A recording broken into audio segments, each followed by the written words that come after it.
This is the nature of your mind, because in this mind, all the three pedals are throttle. There is no brake, there is no clutch. Whatever you touch, it will only go faster. There are no subtractions and divisions in our mind. There is only addition and multiplication. I will just remove negative thoughts and I will have positive thoughts. All the best, it's not going to work. It's just that you need to pay little attention as to how it functions. You will see there is a distinction between what is you and what you have gathered. See, the way the question is asked and also the way normally it's addressed is, people think there is something called as negative thought and positive thought. They want to remove the negative thoughts and have only positive thoughts. For such people, I would ask them to just experiment for 10-15 seconds. Let them forcefully remove one thought from their mind. For example, next 10 seconds, just don't think of a monkey. Try not to think of a monkey for next 10 seconds. You will see you will be full of monkeys. So what I'm saying is, this is the nature of your mind, because in this mind, all the three pedals are throttle. There is no brake, there is no clutch. Whatever you touch, it will only go faster. In this kind of mind, people have been taught from moral teachers and religious teachers, do not think about bad things. Well, since then it's been a full-time job. So there is no way you can handle the mind like this. This doesn't need any great enlightenment. If you spend 2 minutes with your eyes closed, you will realize you cannot do anything forcefully with this mind. So, I want to remove negative thoughts.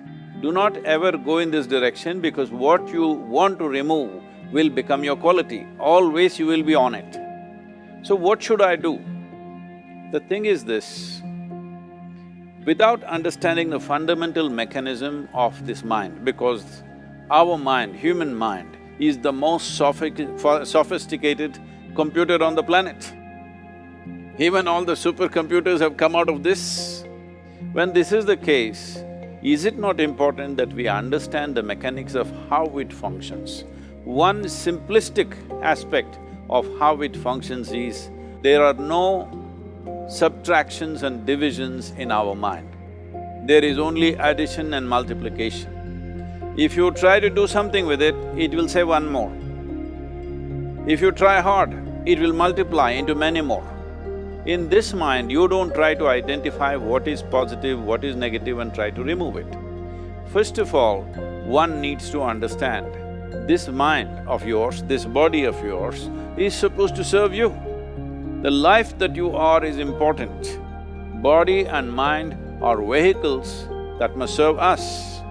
If you sit in a vehicle, it must go where you want to go. If it goes to its own destination, what is the point of such a vehicle? It's just a nuisance. Right now, most human beings are unfortunately experiencing this fantastic possibility of human mind as a nuisance, as a troublesome thing. Well, this is the most beautiful thing you have. It's just that you need to pay little attention as to how it functions. One simple thing is this.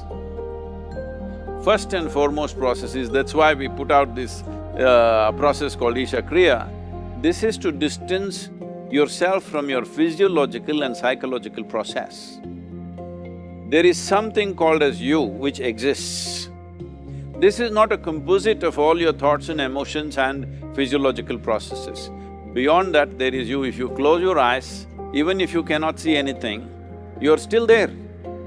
It is through the window of your eyes that you're looking out, but if you close your eyes, it doesn't mean that you don't exist, you still exist.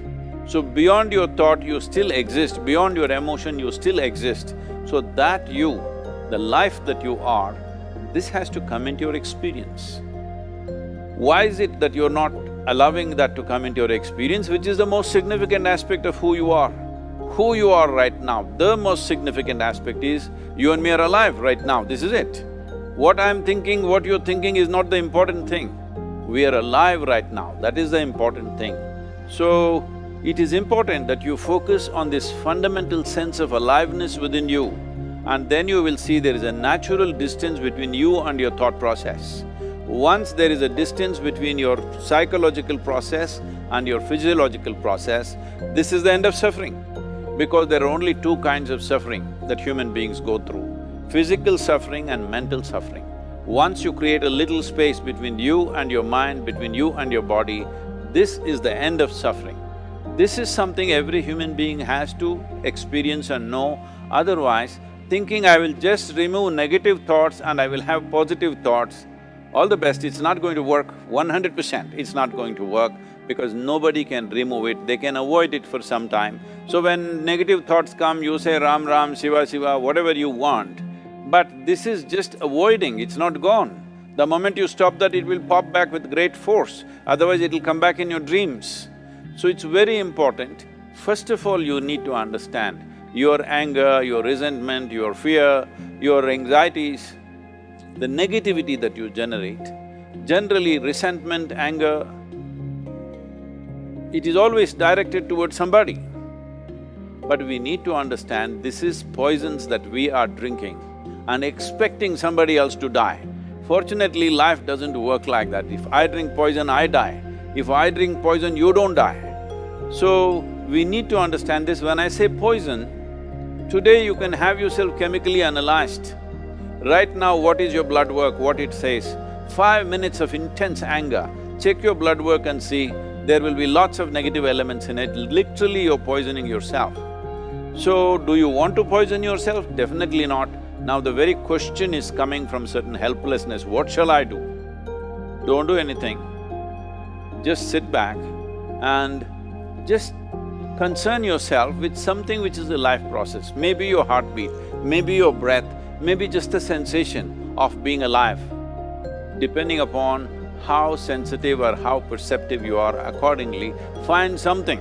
It could be a sensation in the body, it could be breath, it could be heartbeat, it could be anything, something which indicates life to you. Just pay attention to that for some time. Slowly you will see there is a distinction between what is you and what you have gathered, which includes both your physiological and psychological possibility or mess, whatever you made out of it.